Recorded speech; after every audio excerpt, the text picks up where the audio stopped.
Good evening. Here we are at Quakertown Community High School for PA Wrestling's Match of the Week. The Quakertown Panthers are hosting the Hatboro Horsham Hatters.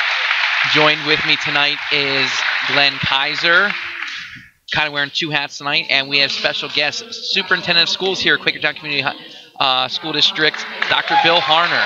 Bill, thanks for joining us tonight. Thank you very much. Glad to be here, and great match ahead of us. You know, like I said, we have former head coach of Hatboro, Glenn Kaiser. We have the superintendent from Quakertown. Maybe we'll have a good back and forth banter mid-match here for the broadcast tonight. Glenn, how are you going to disassociate yourself between the two? Yeah, I have no idea how I'm going to do this tonight, but I think it's a real good chance for me to kind of make my separation, because I really haven't done that as we talked earlier in the preview show, that I really didn't know how my role was going to be with PAWrestling.com and the Hatters.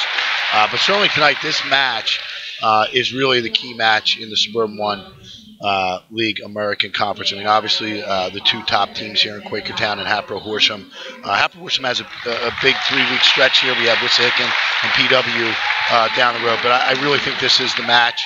You know, the local papers, Drew Markle, you know, this is the match of the week here in the Suburban One. And, you know, I'm excited. The matchups here are great.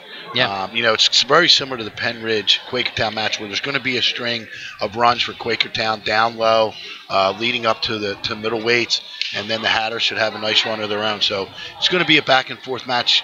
Coach Handel and I were texting earlier today, and we said every point's going to matter. So it's going to be one of those matches. Yeah, the Hatters come with a record of 4-3 in the season. You know, battle tested in some of their early duels. You know, Abington duels and going to Slanko Mule Classic and the Wetzel, and Quakertown comes in at 5-2, and one of those losses we were fortunate enough to be at when that great match with Penn Ridge. Yeah, and you know, the Hatters got a chance to wrestle Springford early at the Abington duels, and that was a really good, you know, a litmus test for us. And we hung with Springford. We were in the match. There were some great matches, and that was really good for us to be prepared for, you know, tonight's match, to have that match early on. So tonight's match is going to start off at 120 pounds, and it looks like the Panthers are odd, and they're showing first 120 pounds. Well, before we get going, I'd like to say that I have no problem who I'm rooting for tonight. The Panthers are my team, and they're a young team, as you know, and they're going to be exciting. These young men are going to be around for a couple years, and there's a lot of strength there, as you saw in the Penn Ridge match. Bill, and like we'll ask you questions throughout, and you know, I'll start off here as we get this match started here at 120 pounds. You know, talk to us about your philosophy on athletics here, just in general as an educator.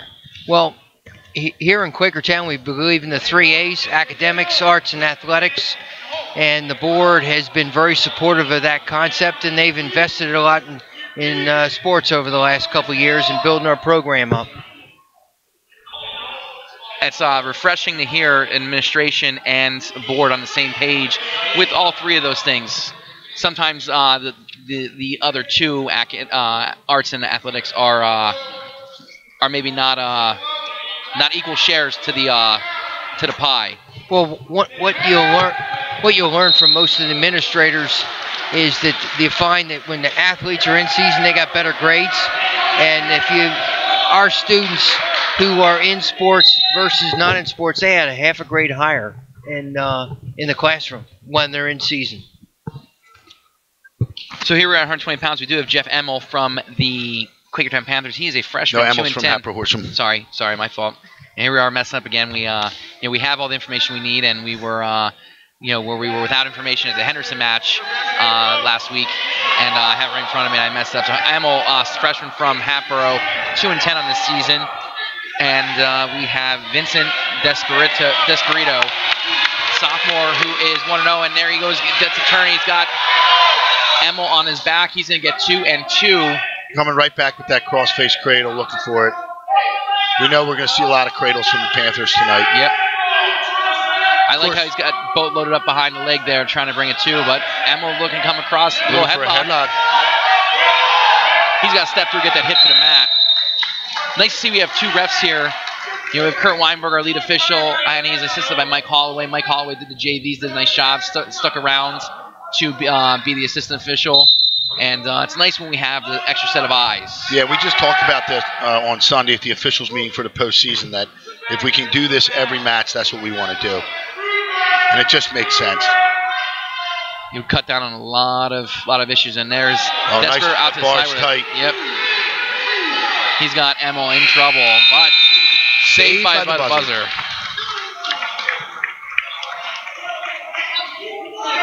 You know, of course, we prepared this week for Quakertown countering the cradle, and obviously not getting into the cradle, but it doesn't matter. The Panthers are going to impose their will, looking for the cradles from all angles, both sides, overhead cradles, straight cradles, bow and arrow cradles, and of course the cross-face cradle. 6-0 as we go into the second period here with Desperito leading. Great front headlock snap down. Let's see if he's able to improve upon his position. He's going to try to drop his head in the hole, and he tried to shuck him by. Emil grabbed that leg. That was smart there. He tried to drag out himself, but timing wasn't there. Emil's got to get his head up and face here. He's going to get himself in trouble. Desperito is 1-1 on the season. He is 1-0 as a freshman. Was 1-0 as a freshman. There's another takedown, making it an 8-0 lead. 2-1 in his career. Yeah, and Emil's kind of struggled a little bit here to making the jump from the middle school to the high school. He had a really good, career down at the middle school at Keith Valley, and he's having a tough time, bringing it in here. And as you know, 120, 126, tough weight classes here in District 1. Yeah. Definitely everywhere.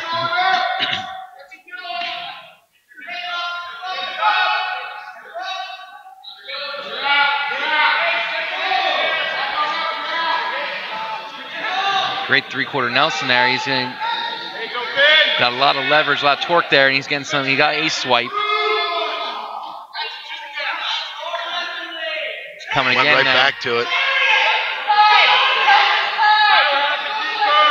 Quakertown bench pleading with him to get out to that far side and sink that half deep. Yeah, he's going to come over the other side. Just get on the half. And he's got a lot of time this time, more time. You got about 18 seconds to go. Emil's coming out. Might even get 2 on a reversal here. He spins behind, he will. Desperito is winning 11-0 at this point after that set it back. Emil trying to get something back here, but he again runs out of time. Yeah, and again, every point's going to matter. We're going to talk about bonus points all year long. I know we are. And this is a match where if we can get out of here with a tech fall, I think the Hatters will be pretty happy. Yeah. I'm saying we already. Yeah, hey. Desperito chooses top here to go in the third period. Wants to get back on his offense. Yeah, and Emil's just not moving on the whistle there, and that's hurting him. Desperito's doing whatever he wants on top of those arms. He's got a bar and a half. He's working right now, trying. And he's gone.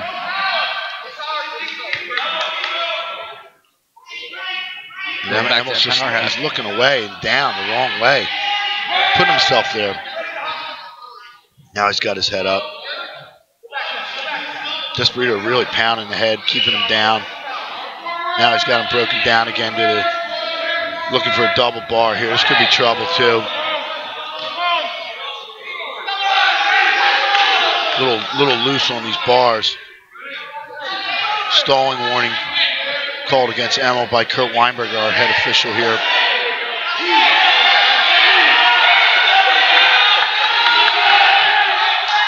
It's going to be 14-0, maybe up 14-1. Nope, no change yet. 14-0 with a minute to go. May get your 15 points here.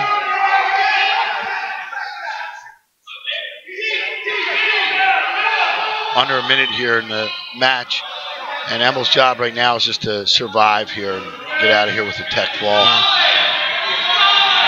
A lot of time left here. I think that 15th point is going to come as a stalling point. That's what I'm looking for. Yeah, I think Weinberger is going to probably give him about 10 more seconds here, if that. There it is. There it is.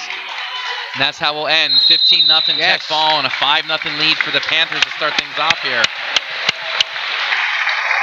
So, Dr. Harner, you're District 1 born and bred, Cheltenham grad, and then headed to West Point.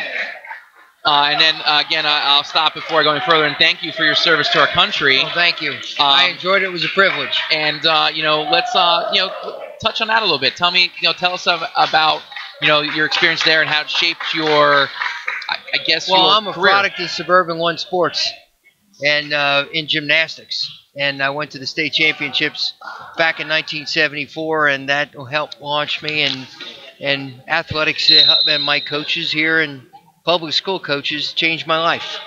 It provided opportunities for me besides what I got in the classroom, and that's what I try to do and bring here to Quakertown.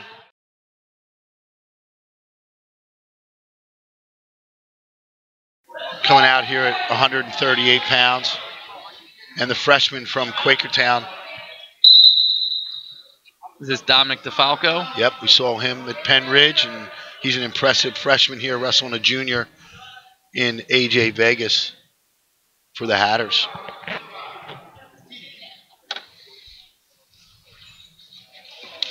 And this is a key bout in this match, in this duel. Vegas, a junior, comes in at a record of 7-7, as you said.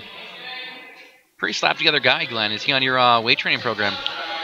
Yeah, AJ has really worked hard in the weight room, and as you can see, he's pretty well conditioned as well. And like I said, this is a big match here for both the Panthers and the Hatters. How do you do conditioning there at Hatboro? Well, this year we actually hired Coach Holman, who's been working with the football team, and we put him on the payroll. And it's kind of paid dividends. He was at Central Bucks West for many, many years with Coach Pettin and all those guys. And as you can see, for these lightweights, it's paying off. Yeah. DeFalco in with a shot and scores a takedown and take a 2-0 lead here early on. Yeah. One of the things we put in place here back in fall of 2014 was a strength and conditioning, speed and agility program. And for our athletes, we do it 4 seasons of the year. We have a summer season. And we have 2 teachers on staff, 1 PE, 1 history teacher. They're certified trainers, and we pay them coach's salary, and they work with our teams and work with anybody who wants to come in here to get better, get faster, stronger. Vegas kind of rolled through that bar. He's trying to come around, but and he's got DeFalco in trouble. DeFalco comes through the headlock. And he's got Vegas in trouble. He's got that pretty tight. He's got to get those hits to the mat and lift up on that head a little bit more. 15 seconds. Vegas got to fight off his back. Yes! And Vegas did not survive that. Puts us up 23.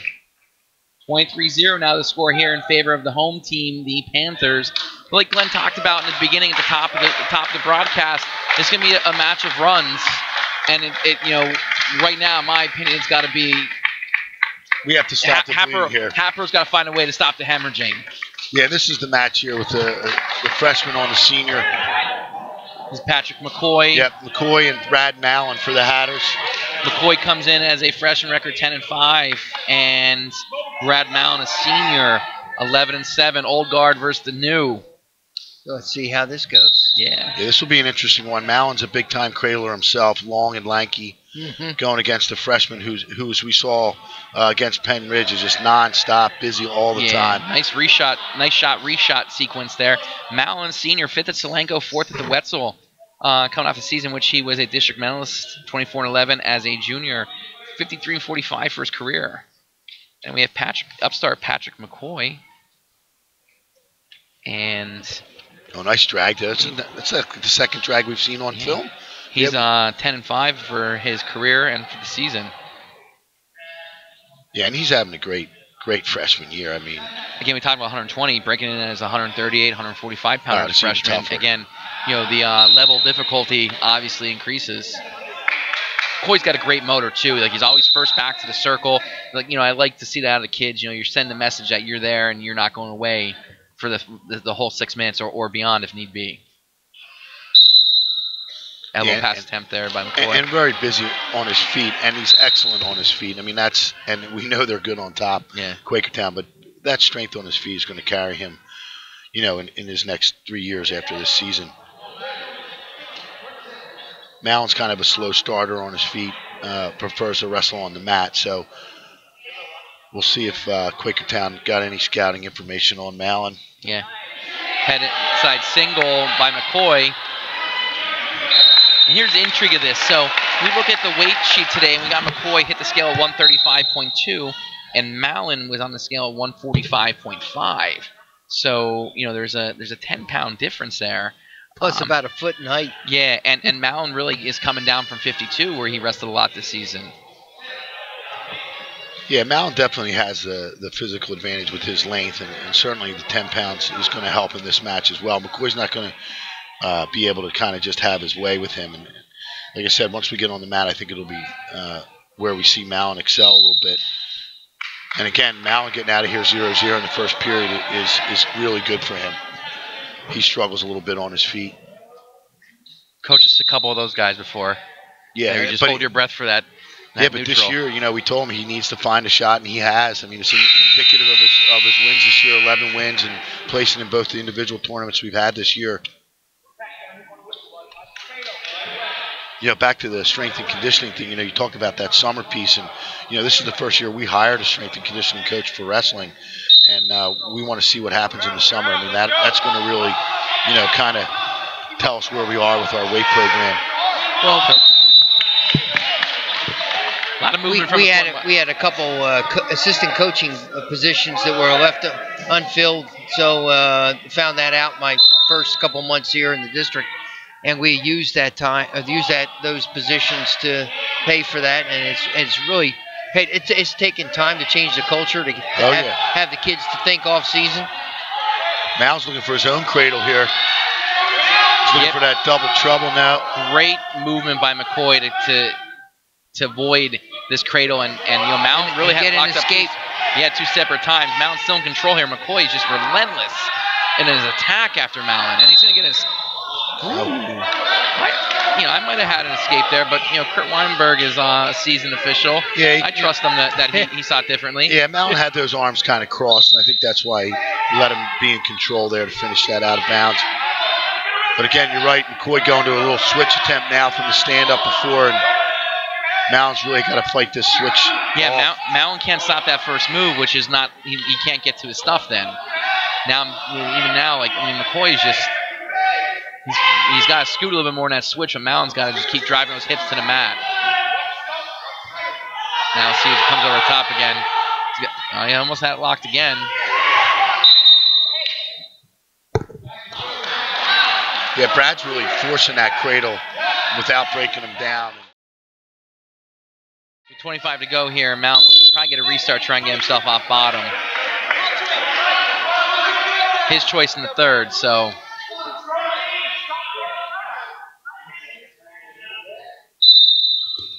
Granby attempt. McCoy up to the challenge. See if we can get that Peterson there. He's got his leg trap, so McCoy does a good job there. Kind of a little mouse trap catching that. Mallon's still looking for it. Oh, wow. Yep.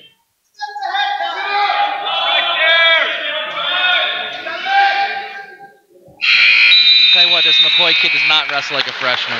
No, he definitely wrestles beyond his years, and he's very, very mature wrestler. I mean, never out of position, kind of can almost predict what's coming next, and kind of stays on top of it with the chain wrestling.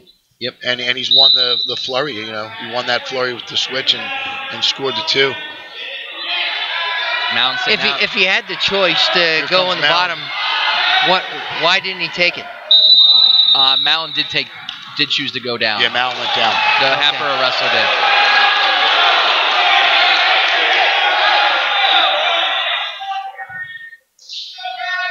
So the official was awarded the point for neutral for Mallon. So we're back to our feet here, 2-1 score. So Mallon's going to have to find a way to get a takedown now against McCoy.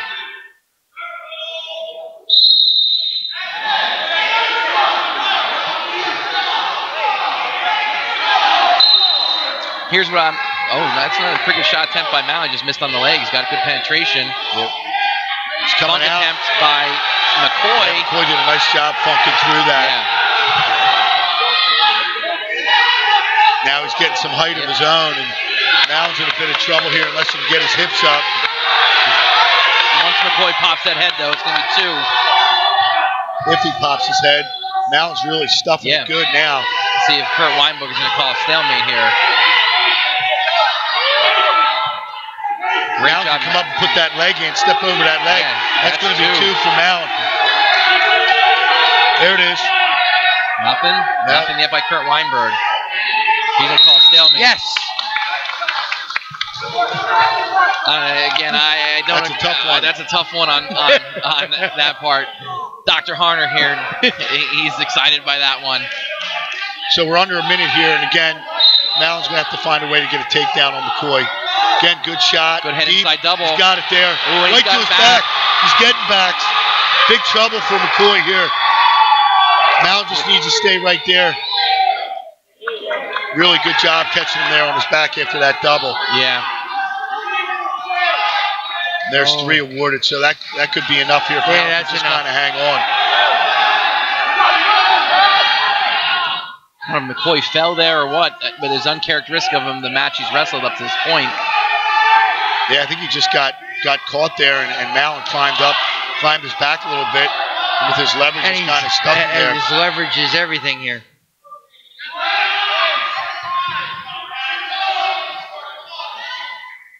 Good match. Yeah, really good match. 2 good wrestlers we're going to see at Districts right here in Quakertown. That's one Hatboro had to have. Oh, yeah. I mean, we had to stop the bleeding there. And, again, the momentum change is going to shift now towards the Hatters.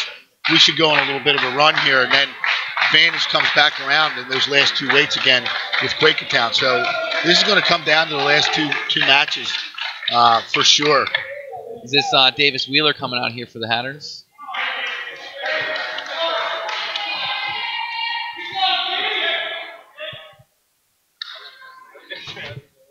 I believe we have Jake Wheeler here for the... Yes, we do. It is Jake Wheeler. So 2 Wheelers out there wheeling from Wheeling, West Virginia. Yeah. Davis Wheeler, the junior from Hatboro, comes with a record of 7-4.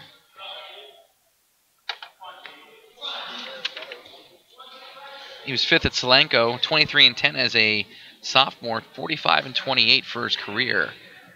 And then on the other side, we have Patrick Wheeler. Wheeler was a nice little guide by, as Joe would call it. Sorry, Jake Wheeler. 8-8 on the year, 12-15 last year as a sophomore. Did not place at districts. 21-23 for his career, and Davis Wheeler has Jake Wheeler in trouble. Jake was 5th at Excalibur earlier in the season. The My House Excalibur tournament hosted by Wyoming Seminary at Wilkes University. There it is. A lot of time left here for Jake Wheeler to be fighting off his back. Davis Wheeler just to be patient here, Glenn. And there's the ball. And there we are, 23-9. As we go into 160 pounds.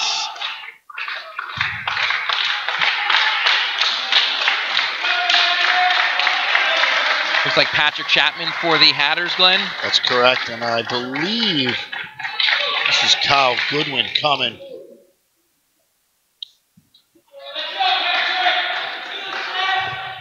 So, Bill, I understand you wrestled for 1 year and have some District 1 connections. He's bringing...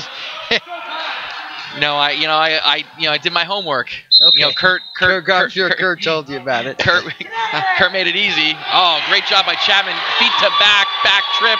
He gets 2, and he's going to get 2 more. It's going to be a quick 4-0 lead here for Patrick Chapman. I'm going to go out on a limb here, Glenn. This is Nick's younger brother. That's correct. Is this the last of the Chapman brothers? This is the last of the Chapman brothers, and you know, it was really tough when you're coaching brothers to kind of step out. But, you know, I got a chance to coach their older brother, Matt, who was a really decent heavyweight, and, of course, Nick getting the States last year. And I think Patrick's upside is just phenomenal, and he is kind of really growing at a steady pace. And we'd really like to keep him in this 160, 170-pound weight class over the next couple of years. But with football, I have a feeling he's going to start to grow a little bit. He's getting a little high here on these legs. He can't get himself in trouble. Got a reverse. So Chapman is 7-5 in the year. He was 10-8 last year as a freshman. 17-13 for his career. He's 4th at the Wetzel this year. In a really tough weight class at 160 too. At the Wetzel, he wrestled really, really well. Goodwin, also a sophomore, is 8 at the My House Excalibur. 1-0 as a freshman, so he is 7-8 for his career.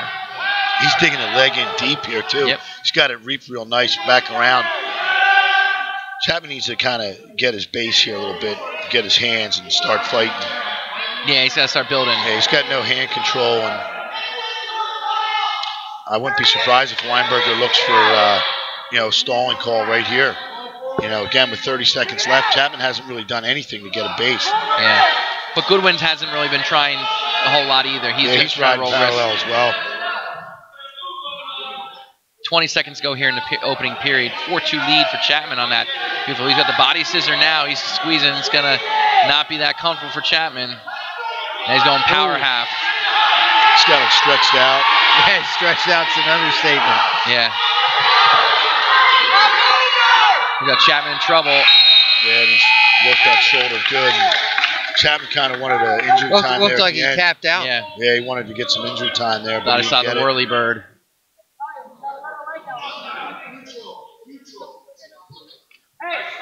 So Goodwin defers, and Chapman's going to go back to his feet.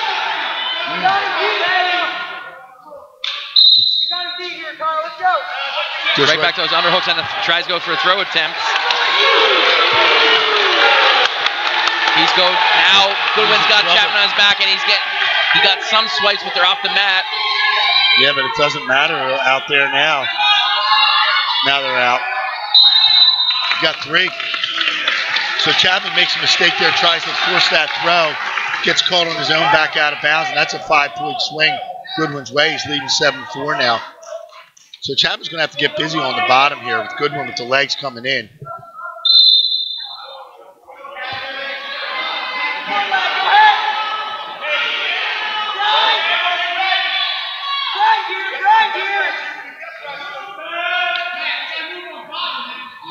Chapman's kind of looking for that arm, and now here comes the leg by Goodwin. This is where we were before.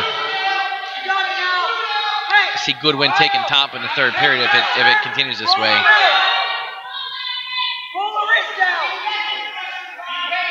Because if he goes down, Chapman will try to put him on his feet, and he's dangerous there. Yeah, if he's holding 3 points, I mean, why wouldn't you?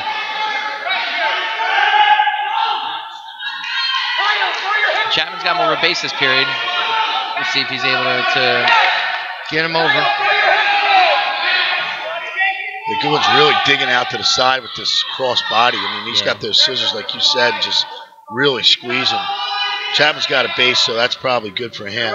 But now he stretched that out again. That shoulder's getting torqued. Now he's trying to roll through it. So he cleared the arm. He's really high, but he's still got that leverage. Goodwin's got some length on Chapman. He's really digging that arm. Weinberg all over, call him potentially dangerous. They compromise the joint, they're going to call it, more times than not. I always like being in this gym here. This is with the track elevated and really one of the nicer gyms in District 1. Yeah, and a perennial host of districts here. SEPA tournaments here for middle school. Chapman tried to come through. Got him moving for a second, but got caught on his back. He's in trouble. He's trying to punch through. Got 7 seconds to go. He's going to survive this period. Be down 10-4. I don't know how. Yeah, he tried to roll through there, and that was a big mistake. Yep. And Goodwin was looking for any way to turn him, and Chapman put himself there. So as Joe said, Goodwin's going right back on top to go to work with a 6-point lead here to start the third. A little bit of a tight waist there by Goodwin on the start. So it wasn't really on the navel. Roll's coming! Chapman's, he's got to work to his feet. He can't be laying on the bottom with a base because Goodwin's just waiting for the legs. He's going to slide that leg in as soon as he gets an opening. Both men not doing much right now.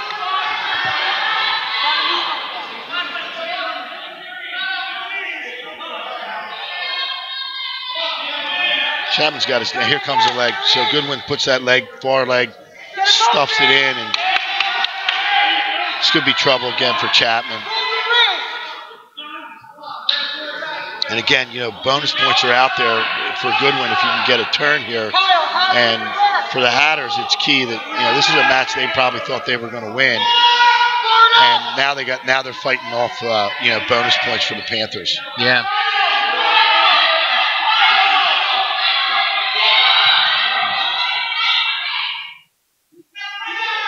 Just doing some coach math in my head. If they can maintain a decision here, and they can get on the winning train in the next few matches, it makes things interesting.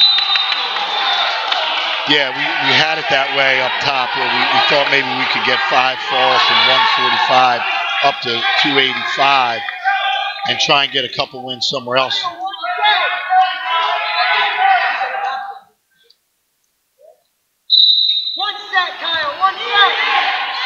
So Chapman's kind of a somewhat effort to stand up there, but it's not really enough. And Goodwin's, back to the ride. And it seems like they're both kind of content to be where they're at. Maybe a little gassed. I don't know. As we wind down 15 seconds and run on a running clock. Quakertown bench, you probably hear on our mics. Come on. Pleading for him to get one more turn to get that major decision. As we talked about, every point counting. There's a stall call. Granby attempt too little, too late there for young Chapman, and that is how it will end. It's 26-9 in favor of the home team, the Quakertown Panthers. Yeah, that's a nice win for Goodwin there. Yeah. He wrestled really well tonight.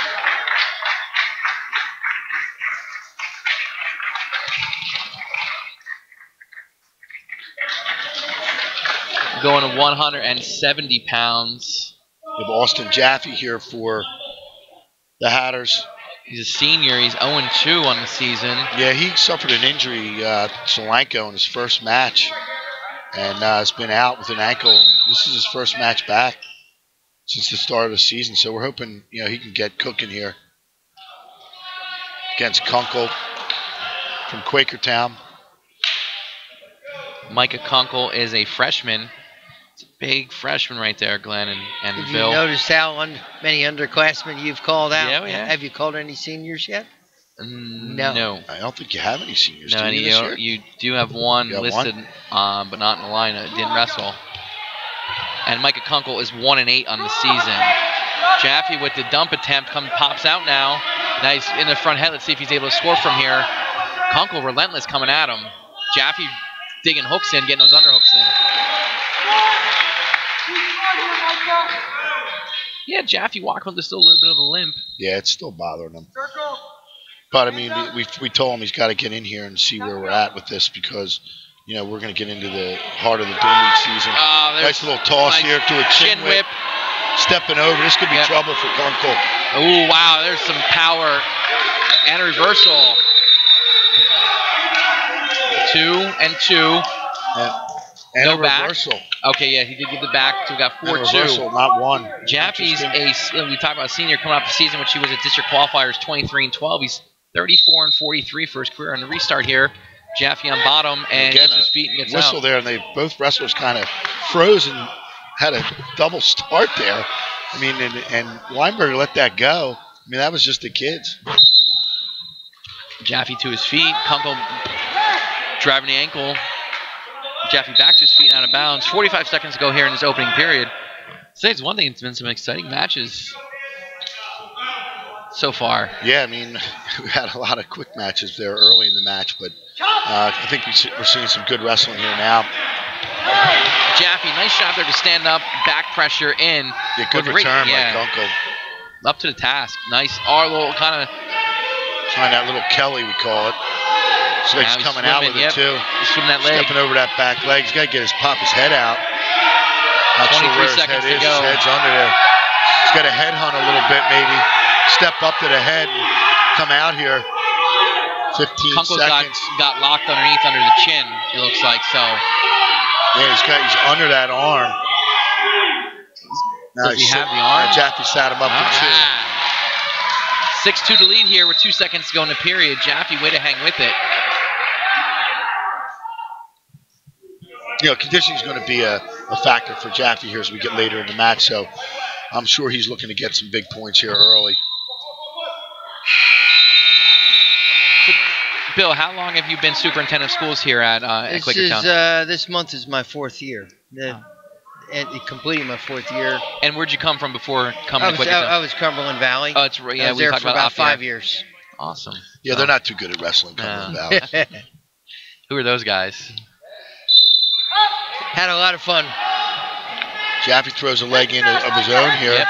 He's getting a little high. He's got to be careful and get those hips back. You got to get pressure in the back of that head. Looks like he's coming in with double boots. If you get them both in and stretch them out, he'll be in good shape. He's got to climb back a little bit. Yep.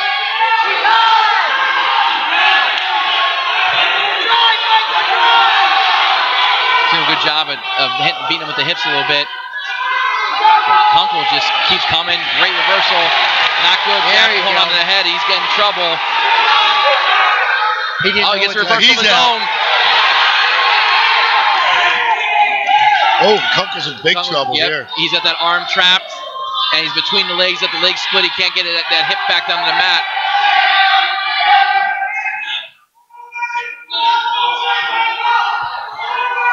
So Kunkel gets out of trouble here. I couldn't see there. The extra referee is blocking my view a little bit, Joe. Obstructing, blocking. Goes to the 3 back and makes it 11-6 here with 51 seconds as we just crossed the midpoint of the match with a running clock. So, Bill, when the job came open here, was it like coming full circle, having a chance to come back to home, close to home? It is really a lot of fun, especially when Cheltenham's in our conference. Yep. And, and I really enjoy it. I've gone down there when the very first time we had a competition was girls volleyball in the fall. Yeah. Back and I went down there. It was really neat.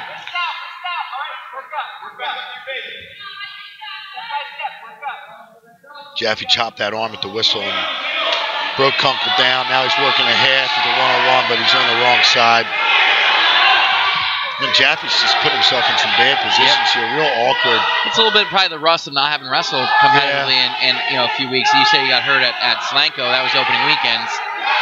He's at that leg, and he's got Kunkel in trouble. He just muscled him over there. He's going to get another center back here. Oh, unbelievable. Wow, great job by Jaffe. Great scrambling here, both guys. Just got to stay off his back. Yeah, the official was kind of on the wrong side there. I mean, it looked like both shoulders were pinned down, and I don't think Kurt really knew where that other shoulder was because it was blocked out. And that happens a lot. Little issue with the clock. There should be 3 seconds left on it. Yeah, we have one of Quakertown's clocks we used at the Wetzel, which is now in transport to Council Rock South for Escape the Rock, along with one of the Hatters clocks. So everybody pitches in for the Escape the Rock. We were talking about it before we went on camera. Great big tournament coming up, this weekend right at Council Rock South with some of the country's best wrestlers.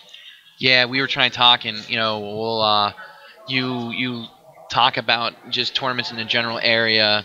And it's definitely in the top 5, if not top 3.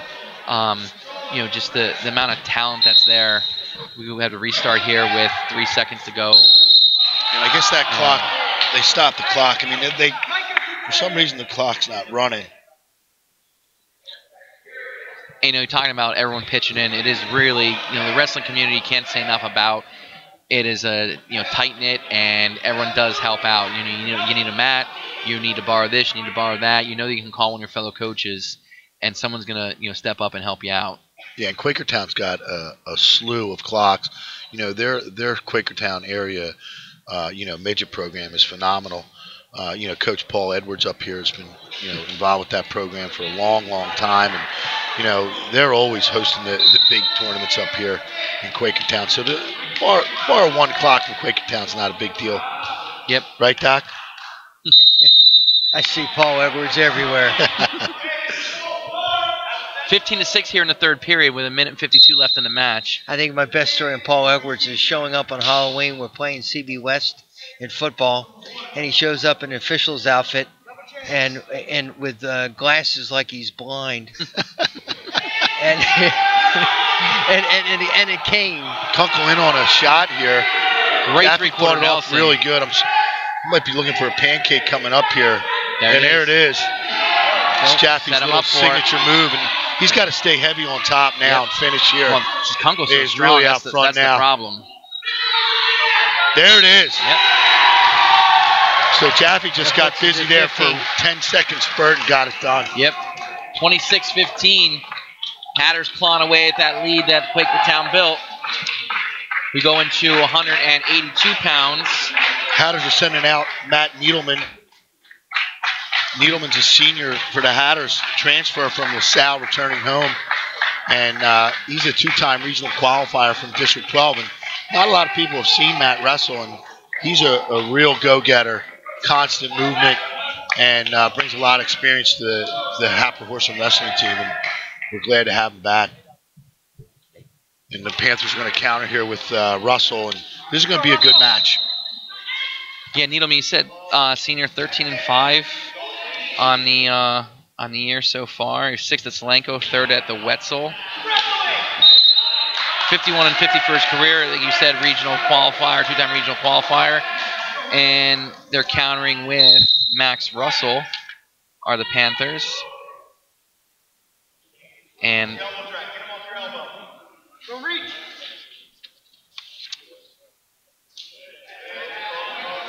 Max Russell is a junior, 7-5 this year. He's 14-10 as a sophomore. District qualifier, did not place, 23-39 on his career. Yeah, Needleman took 3rd at the Wetzel and wrestled in a really, really tough weight class there too. At 170. Needleman trying to go sucker drag and knee pick. Doesn't work, gets to his feet.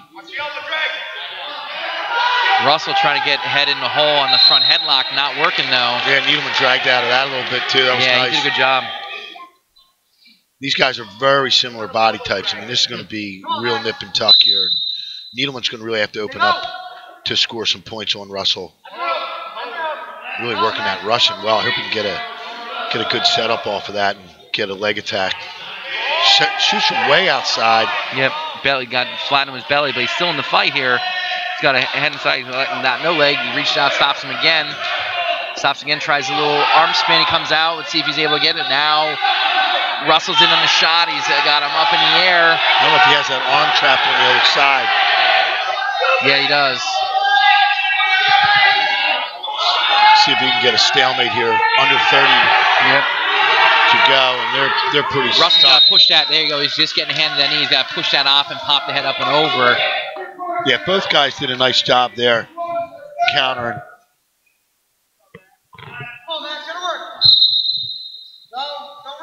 20 to go here in the period with a running clock.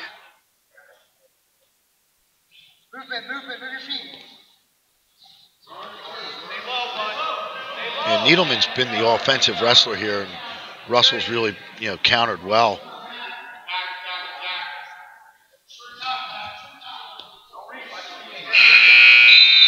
So it'll end 0-0 the first. Choice here will be huge. Going to Quakertown. Russell going down. Score those important first points.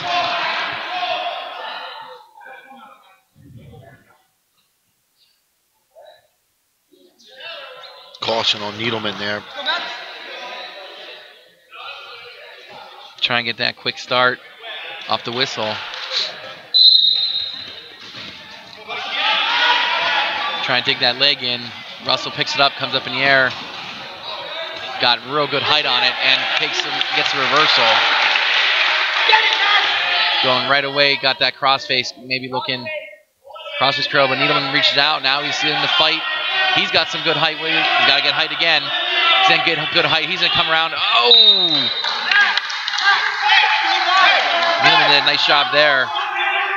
Russell got a little sloppy with that crossface, trying to work that cradle. Yeah, both guys worked hard there for no points. I'll tell you, that was a good little scramble. Russell's huffing and puffing a little bit. Both guys huffing and puffing, working hard. Good base there to get a stand-up. 90 seconds to go here in the second period.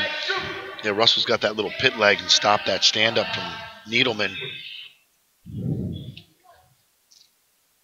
come over top 3/4 Nelson? I can't tell from where we're going. Nah, I think he's under on a 2-on-1 over there on that side. Now he's hooking that head. And this is what Quakertown likes to do. They like to come up. Good job moving on bottom by Needleman. He's going to get at least one here. And two. No, we got two. And we have Needleman calling for injury time. Not sure what's going on. he stretched out his leg there. I don't know. So, Dr. Harner, you know, Kurt has told us a lot about you. Really, really, you know, thinks very highly of you, and the fact that, you know, not only that you support athletics so much, and he was telling us how yesterday you put the wrestling team through a push-up workout. Why don't you tell us a little bit about what you put the wrestling team through yesterday? Well, I like to going in at least halfway through their practice, so they're already worn out, so the old man can stay up with them. But I like doing that, and I do that. Oh yeah, I'm doing right with him. And Coach Kurt got down there with us too. This is the first year I've done it every year. I go in there once or twice a season for practice. Again, Russell exploding off the bottom. Needleman's back in. He lost that arm. He's hanging on. He's got that leg. Yeah, there comes Russell for two, back around. So, again, like you were saying earlier, those bottom points, first two, you know, were huge.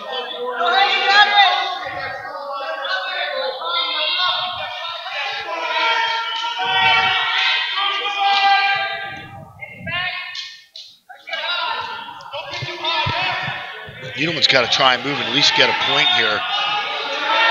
Yeah, 10 seconds to go here in the period. He's trying to come up in that tripod stance and crowds him with the hips real nice. Running out of time. Here comes two if he can get it. Nope, he didn't get it. Good job by Russell holding on here. It is Needleman's choice. He's going down. Somebody's bleeding.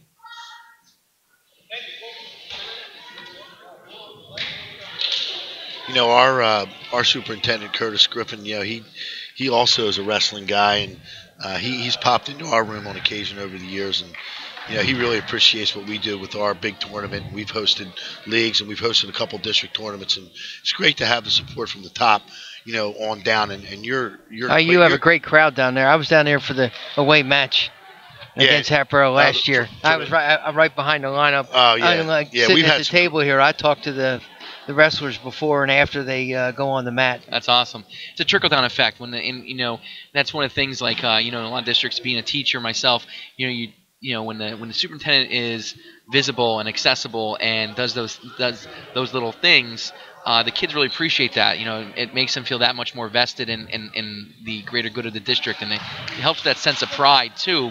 That knowing that you know, from the top, it's important to the guy running the district that, you know, they're successful. And it built this really strong community and family. Yeah, and it goes right in hand with the Quakertown Community School District. You know, it's you know, branded on the name. I hear it all the time at board meetings when folks have an issue. They'll come in and talk about community, but we are transparent. We share, and people have a lot of input here in the community. And they love their sports. That's what it's about. And, you know, that sense of community, tradition, things like that. Yeah, and these two schools have battled for years, many years in the old Bucksmont League, and now in the American Conference. We battled in the other conference in the Continental and in the SOL, and it's just a great rivalry, even though we're kind of far apart, but right down 309. So we're at 4-3. Needleman getting an escape with about 90 seconds to go here in the match. We'll see if he gets to Russell's legs here. Good snap down. He's got to do something with it though.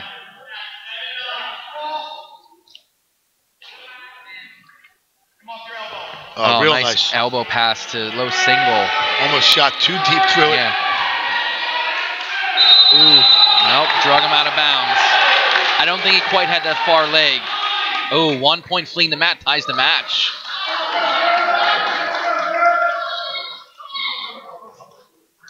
What? It's the wrong score. He gave it to the wrong.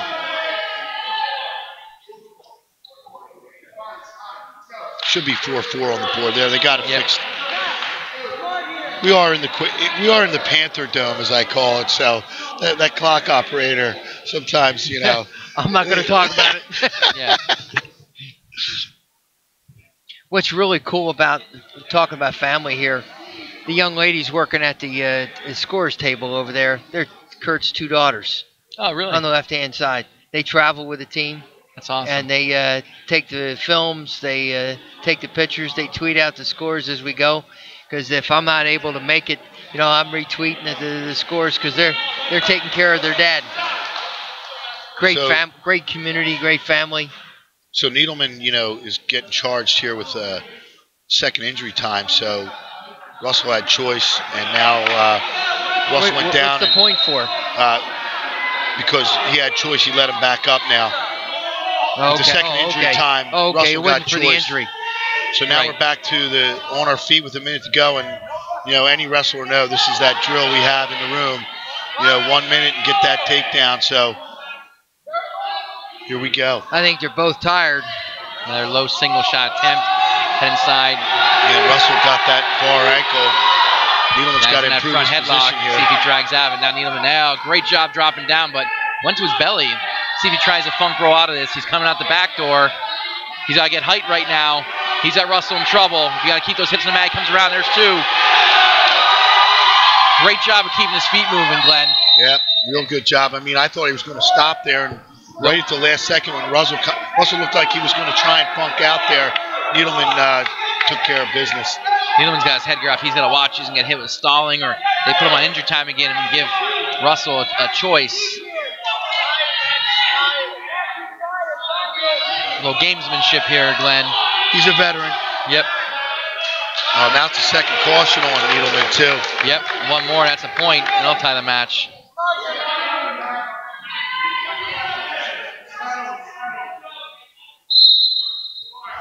Good double block and getting pressure forward. Russell turns in, tries to throw him. He pops out for a reversal. It's 7-6 with 14 to go here. Needleman's got his head near the mat. I don't know if he's got anything left to come out. Could be wrong. 5 seconds to go.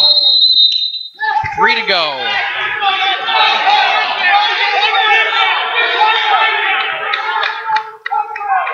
Yeah, 3 seconds left. I mean, this is going to be, he's going to have to really explode.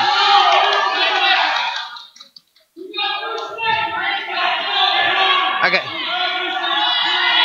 the next one, Michael Terra. You know his story? No, we don't know his story. We watched him wrestle against Penridge, and they moved him up to bump him up to 220. We're super impressed by him. Black case. So that's a big win there for Quakertown. That really slows the Hatters' momentum down, and now they're going to have to win these next 3 to get back in this thing. Put in IMBD. You're connected to the web, right? Put in IMBD. Michael Terra. You know what IMBD is, right?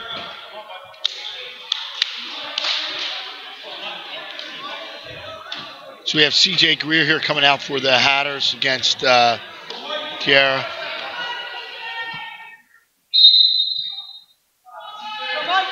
And Michael's coming off of football season. He's a junior.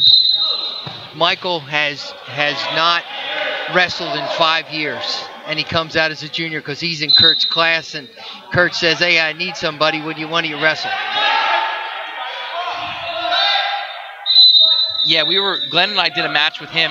He said Penridge, super impressed with his motor. Went up against a 220-pounder, didn't, with the match on the line, and almost pulled it out at the end. Great lat drop. Great lat drop by C.J. Greer. Yeah, Tiara pushed in there and got tossed. Leg attack, smart.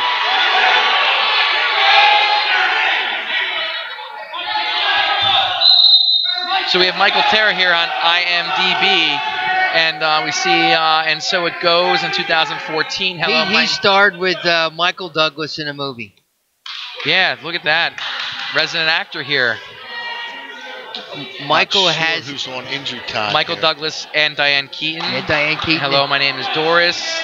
I don't know if you saw the movie, but I saw it before I met Michael. But Michael is he took a hiatus, a 5-year hiatus from wrestling after starting in middle school well before that, and he has a career out there in Hollywood.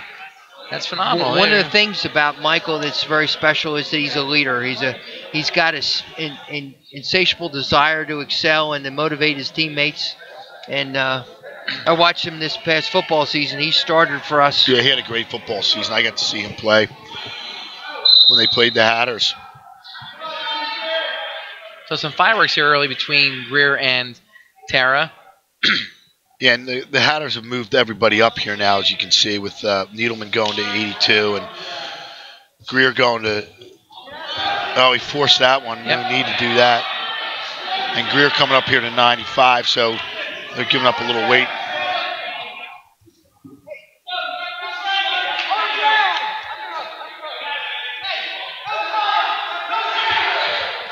Greer turned his back there.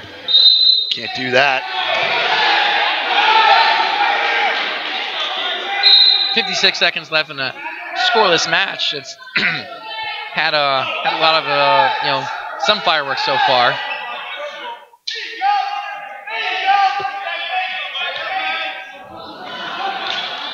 They're wisely stopped by Kurt Weinberg. Yeah, that's a veteran official move right there. Great move. He's going to bring them both in and let them know that no more shots to the head or the face. And the next one will be a point. Again, couldn't have said it any better myself. That's when it escalates. And the first shot by Tara, and then obviously nothing was called, so there was a retaliation by Greer. That's what happens. That's how it goes. Oh, great mixer by Tara. Did a great job, step up, turn the hips. He's got Greer in trouble. Greer doing a great job playing off his bat, trying to scissor his hips down.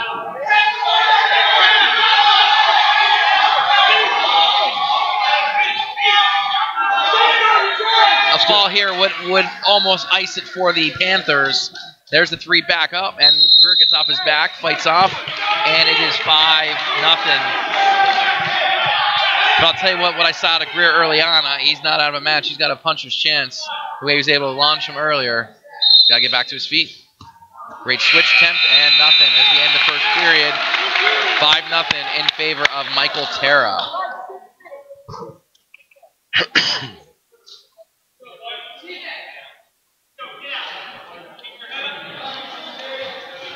So he defers. Tara's going to go down here and start the second period. And again, like you said, a lot of action in that first period, a couple tosses. Tara's up top, 5-0. Great sit-out attempt by Tara to get something out of it. He gets to his feet. Nice back trip by Greer. Greer getting heavy on the head there, trying to get Tara off his base. Tara hit the scale at 191 pounds today, and Greer at 180, so it is 11 pounds difference. Not insurmountable. No. Greer coming over top. Looks like he has a cradle locked up. Tell you what, Greer's like Tara, pretty muscular. It'd be pretty hard to crank him over the cradle from that position.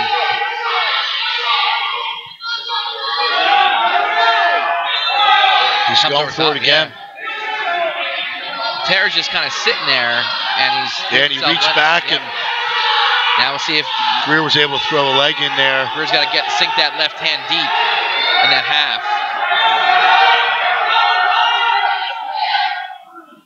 Greer getting a good position now. Good job getting the face in the mat. Yeah, just going back, digging in there for that arm. Yeah, can't let down anymore over on the edge. I mean, with those guys are over there, whether you're on your back or not, you cannot let down on the edge. I mean, as we move closer to that college, rule with the line, I mean, kids got to learn. You keep wrestling until you're on the gym floor, you hear a whistle. Or you hear a whistle. Wait, you'll see with Tara. He'll be there all 3 periods. He'll be strong. His endurance.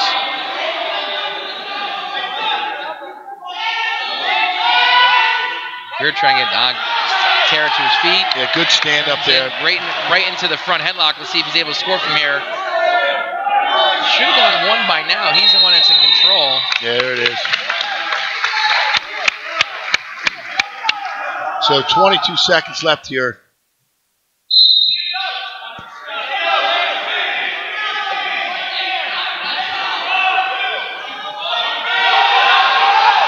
He's digging. Greer's digging right now. Ooh. Both guys. Wow. Both guys just going for it right now. This is what you want to see.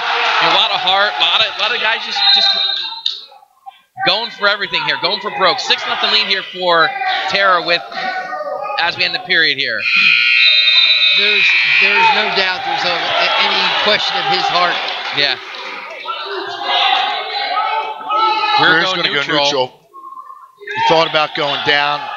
Coach Mongilo said go down, and then he kind of wanted to go back to his feet. So Greer's just a sophomore. Here's another young guy. Ooh, yeah, real young. Open hand palm to the face. These guys getting a little bit. Going headlock. I think Greer's nose plug came out. No, that was Tara's nose sorry, plug. yeah. No need for that. Diving in. He wants to throw and he dives in underneath. Just again, there's that sophomore mistake right there. I mean, got to stay on your feet and work a little bit. No need to rush. Major decision criteria right now for Tara. Yeah, and that's not good for the Hatters. Talked about that magic number, 33. We don't know what the magic number is, but 33, I thought 36-33 somebody would win this dual meet. Earlier talking to Coach Mongilo. We need some back points here. He's getting them. He's about to get them. We need the points for the... Greer coming up. Greer's coming up. Tara's still working that leg, but he's losing it. He's holding 2. Yeah, he's holding 2. And he's digging again, so... Greer's got to have a sense of urgency. Yeah, Greer's got a wrist here. We got 53 seconds with a winding clock. See if he comes out the back here. Tara doing everything he can to try and get up. Greer doing a good job of posting up. Ooh. That's going to be a penalty point.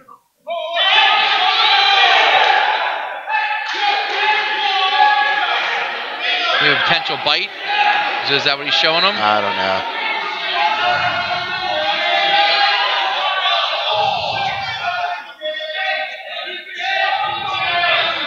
This is a tough one here. He's got to be inconclusive evidence and disqualified. There. No, that's not good. Nope. Not sure what happened there that caused him to stop it. You bit him. I know that, but I'm not sure if Tara reacted to it or how he reacted to it. Kurt Weinberg was quick to stop it, and then he showed him after the fact. And here's, I got a really good ruling at the Wetzel. We had an incident with a bite. And talking to Larry Biddle, who ref the Penn Ridge Quakertown match last time, and speaking to Kurt about it too. The clear thing on the bite for the officials, if there are upper and lower teeth marks on the opponent, whether it be on the arm, the finger, wherever it is, typically it's the forearm or the hand, and if there's those double teeth marks, both upper and lower, it's an automatic bite. And you saw Kurt look and turn the hand. He turned his hand over because he wanted to be. Again, it's a tough decision. You got to have definitive evidence to make that call because there's there's a lot at stake here. So 35-12 here, Plus, what's that, the penalty point too, or no? How did that work? They get 7 points. Do they have 29? Yes, they had 29. Do they take one away from us?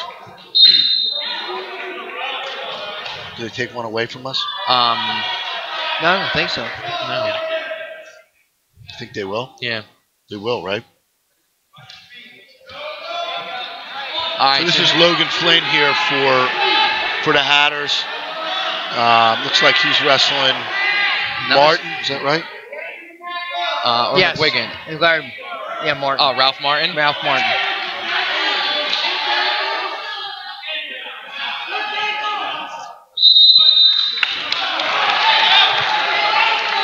He was wrestling heavyweight. Yes. I think we saw him at heavyweight again at Penn Ridge. Yes, we did. He did that a lot last year. He's a junior, correct? Yes. No, sorry, sophomore. Sophomore, 97. excuse me. Yeah, Flynn's only a sophomore too. I mean, you know, a lot of upper weight kids, you know, young kids that we're seeing. Yeah. Well, he was doing this last year as a freshman, wrestling heavyweight, and did well. And again, Flynn bumped up here from 195. So, you know, Hatters had to make a move, you know, bump everybody up, and they did so, for, you know, starting at 182. And it hasn't worked out for them in the chess match with the coaching, but it was definitely the best guys they put out there in the matchups. I mean, the matchups were good, real good. And Quakertown won a couple of those matches where they probably didn't think they were going to win. Yeah. I mean, I think every coach thinks their guy's going to win. But I think when you look at it on paper, Kurt's got to be happy with the effort of his guys up there in these upper middleweights. Well, the middle of the upper weights, I should say. About 11-pound difference here between, or that Ralph Martin has over Logan Flynn. Flynn with the early lead here in the first period, 25 seconds to go. Martin to his feet, see if Logan Flynn can get him back down to the mat. And there's, there's the escape. That's got it. It's tough. Coach Monaco can't be happy with the fact that there's guys who are giving up points in the periods like that.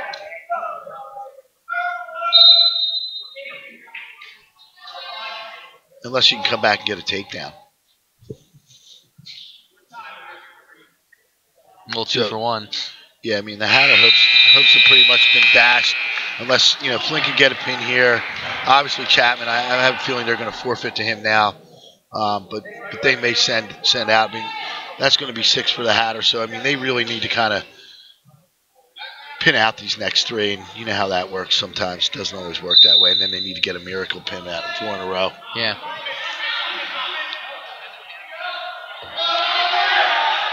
Nice trying to catch that arm, pulling that back. You know, a lot of kids got away from that over the years. I really like that. You know, pulling that arm back and trying to hook that head.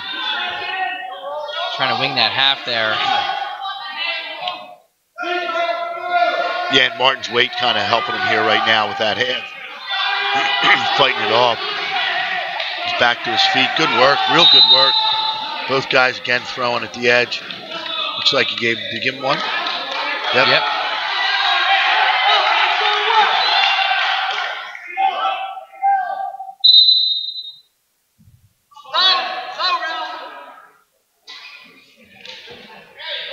Nice double attempt. Legs, but good catch by Martineau. See if he makes him pay for it in this front head situation here. No, he's lighter. He's definitely has a lot more leverage on him. No, nice little double there. Yep. Peekaboo around and no points.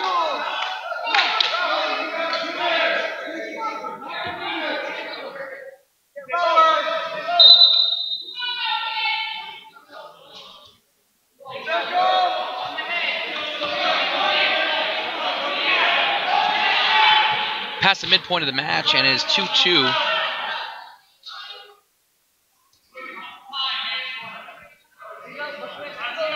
Quakertown appears they're going to send someone out against Chapman.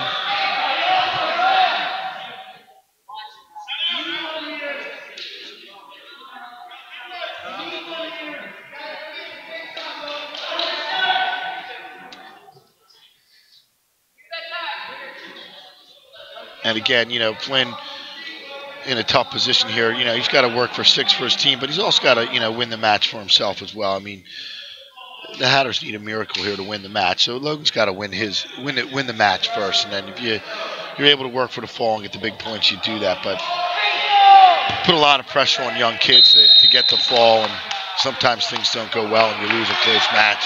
Yep. You know, and well, look at Greer. He went out that he was trying to throw. He goes for that shot, poor shot attempt. You know, he's down, he's frustrated, and you know, allegedly bit Tara. I mean, just alleged at this point. Yeah, I mean, the problem is with that flagrant. I mean, that's, you know, he's gonna have to sit out the next match, and you know that's tough. You know, we're going to the Dallastown duels this Saturday with Central Mountain and Cumberland Valley, and of course Dallastown and Mifflin County with our boy Hidley out there. So it'll be. You know, he's gonna miss the whole event. Yeah, correct? He'll have to sit out that whole event because it is a dual event, so he's gonna have to sit out that event. And, yeah, it's not good for the Hatters. I mean, anytime you have something like that, but We'll work through it. Near side cradle attempt here by Martin as he starts in top position here in the third period. Yeah, Martin doing a really good job on top riding here for this first 30 seconds. Getting great forward pressure right through his hips into the back of Flynn.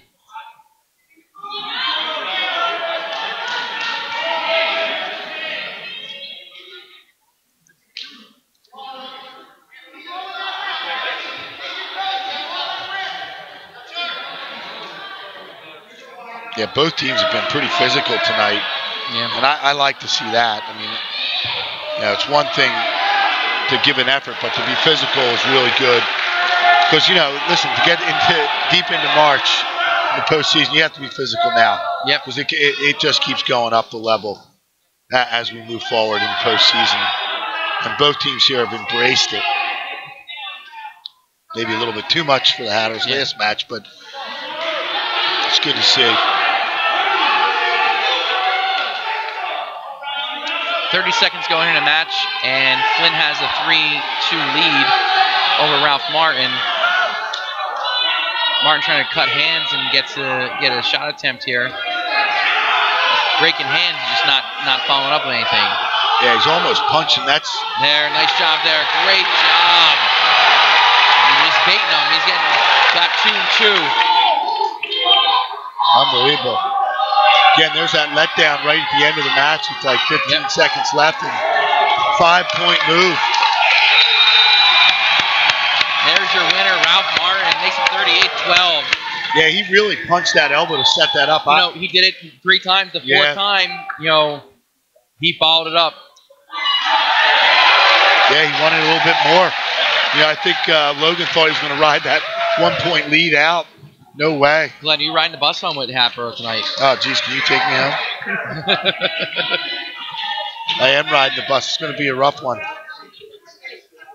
For a football team, they'd have to wear their helmets the whole way home. It's one of the performances. We'll make them wear their headgear. Yeah. Chapman coming out right away, steps up big, and takes Long right to his back. Chapman making quick, going to try to make quick work up. Oh, that's unnecessary. See, now he's got to be careful now here too, and he's got to relax. I mean, there's no need for that. Nope, not at all. You know, he's very frustrated, obviously, with the team score, but he's just got to relax and take care of his job. I'm gonna give hats off to Long right now for coming at Chapman, not maybe not getting him fired up a little bit. I don't know if it's gonna help his cause any, but. This is interesting here. You know, they're almost all the way out of bounds and just a little bit left. Yeah, it's really good. Weinberger's really. And Weinberger said he. Perfect reason why people forfeit. This is the perfect reason why. What you like that? That and the mics you guys heard was Kurt Handel coming over to the table making his case. And, like we talked about, we said it was uncalled for Chapman's actions. You have a guy that's a state caliber. You know, a guy's going to probably find himself on the podium later in the year. And just embarrassing the wrestler junior from Quakertown, Nicholas Long. You know, Coach Handel's upset, and, you know, he makes a good point about the forfeiting to guys. And you know, whenever we have a dual meet, we want to give a kid a match, whether it's a state caliber type kid or anybody that just needs a match. And that match didn't really mean anything in the duel. And, you know, I think Kurt was doing a courtesy, putting the kid out. And, you know, Nick didn't handle it very well. And, you know, again, I think the Hatters are really frustrated at this point. Yep. It is going to be a long bus ride home, and certainly a couple hard days of practice here now. At 106 pounds here we have Alana Barbario, freshman, 7-7, placed 8th at the Wetzel, I believe, or 7th at the Wetzel, I apologize, earlier this year. And we have Kyle Miller, sophomores, 5-6, in on the shot, puts Barbario on the mat and gets a 2 for takedown.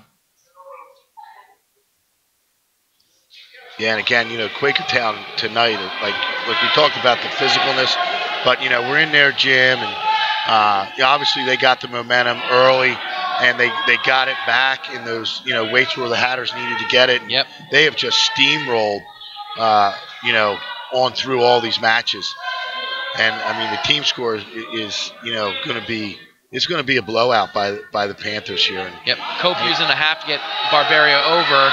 Barbera did a great job fighting. I mean, she's not an easy opponent by any sense of imagination. I know, Glenn, we've talked off the air about her toughness, and finishing 7th at the Wetzel is a testament to that.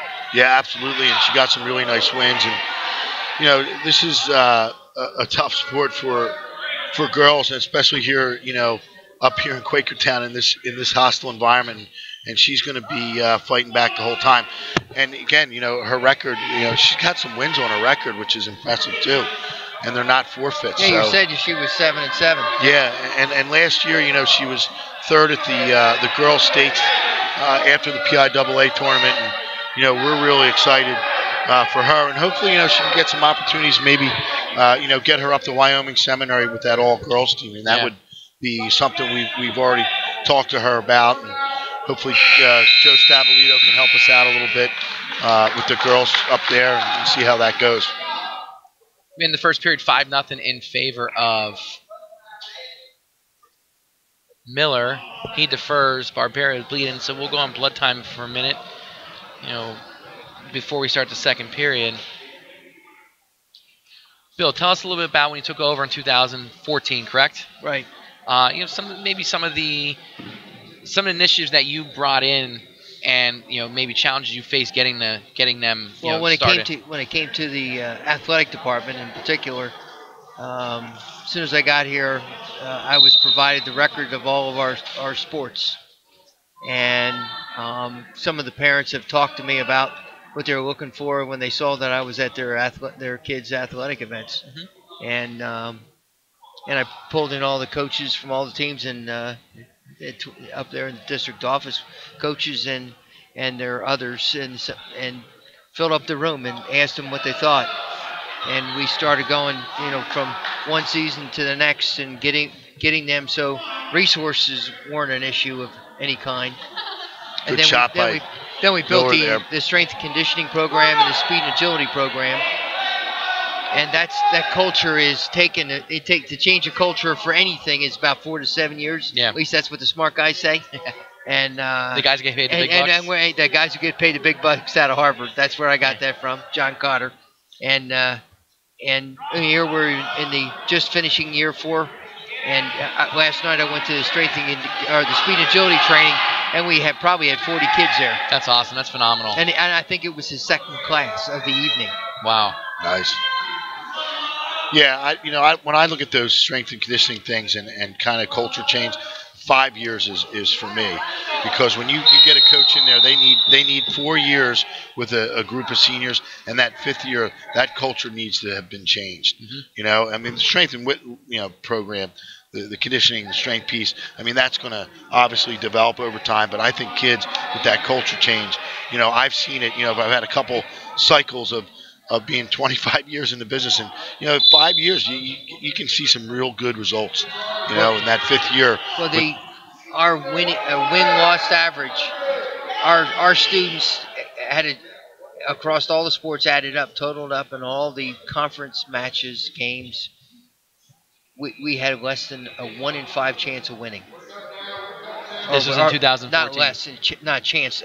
Our results for the previous 6 years, their average was about 19-point-some%, and we're up into the 20s now, which is great. Obviously, wrestling helps us. Look at our up there on the wall, all of our individual scores and with all those victories. Well, you want to get together with Mike. He's pretty good with the statistics and these. He sounds like Moneyball to me, Joe.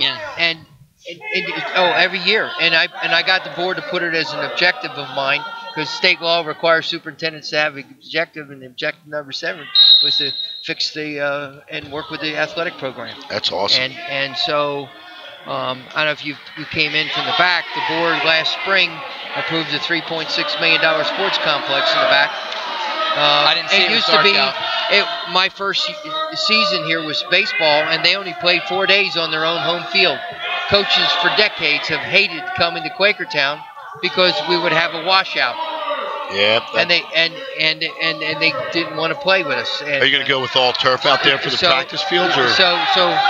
So we moved baseball and partnered with the borough, which has a memorial park, which is awesome. Which is awesome. Yeah. And then our local softball league is a veterans park out here, And so we're doing in-kind support. We just built their bathroom facilities where they used to have porta potties out there. And instead of having baseball, softball in the back, we now have a turf field that's just got turfed right before the Christmas holiday. They're putting the fence up. We have a 9-field requirement in the fall, and we had 3 fields. Wow. And marching band. So we're going to be building this out. We got a marching band stand that's going up. The board's got to approve it tomorrow night for that. And so this spring, our spring sports, our lacrosse team will be out there on the beautiful brand new turf field. And then all around it we have what used to be the tennis courts. There's going to be a practice football field. It's lovely. And we'll have another high-quality grass field. So in this match here, Miller's up 14-2. He's had a series of takedowns and back points, and looks like he's going to go for the tech fall here, letting Alana up again with 24 seconds left. I don't know if he's going to have enough time to get the tech, but I don't know if he will. He takes her down to his back. He's in on a double, finishes that.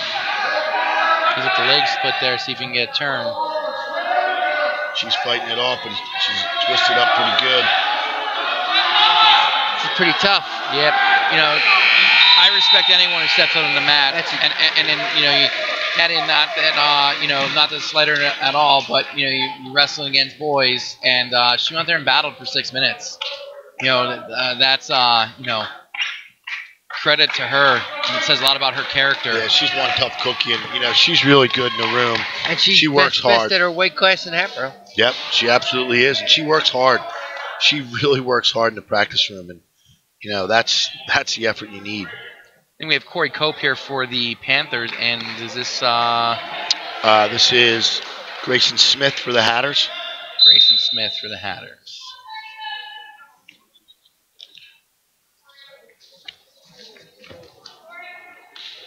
Grayson Smith's 5-7 in the season, 3-6 last year, 8-17 for his career. Corey Cope comes in a record of 12-7. He was 24-8 as a sophomore. And he's to take down quick. He's going for that cross-face cradle.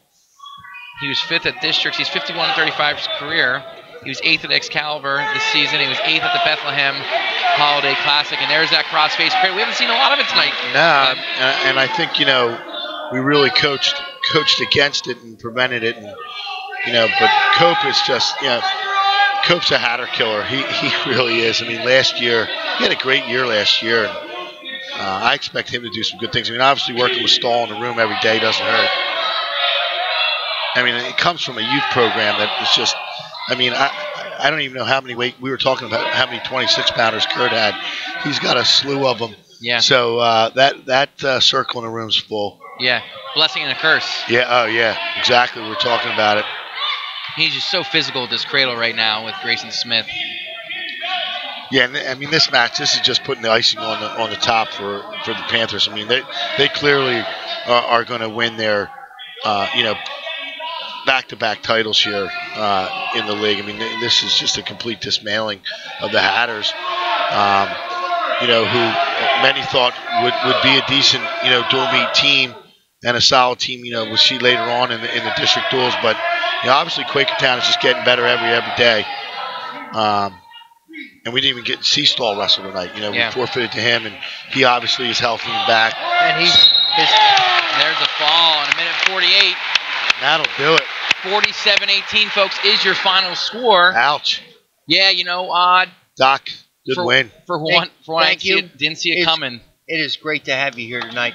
Thank you very much for joining us here in Quakertown. Doc Harner, it was a pleasure having you on with us tonight. Really enjoyed your insight. I look forward to being back at least at districts. We'll be around. I'm not sure where we will be yet. We usually do the PAC tournament and usually do that District West tournament. We'll be at regional, so if you make your way down to Oxford, we will we'll cross paths there. But again, this was Dr. Bill Harner, the superintendent of schools here at Quakertown Community School District.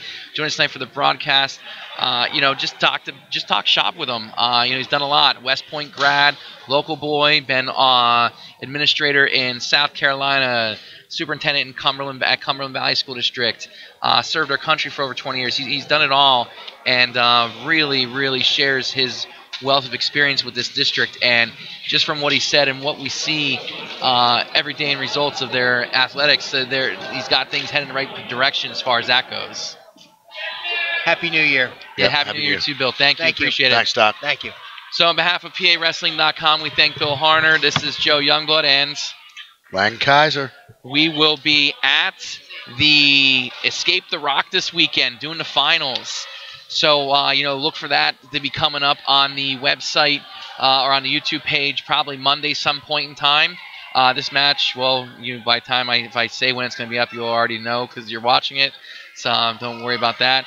But that's all we got for tonight, folks. Thanks for tuning in as always. Always looking for good positive feedback or good feedback, possibly negative feedback on the forum too. We'll take anything. Mo Blood Young, I know I see you on the forum. Anytime you want to come on, you're more than welcome to. All right.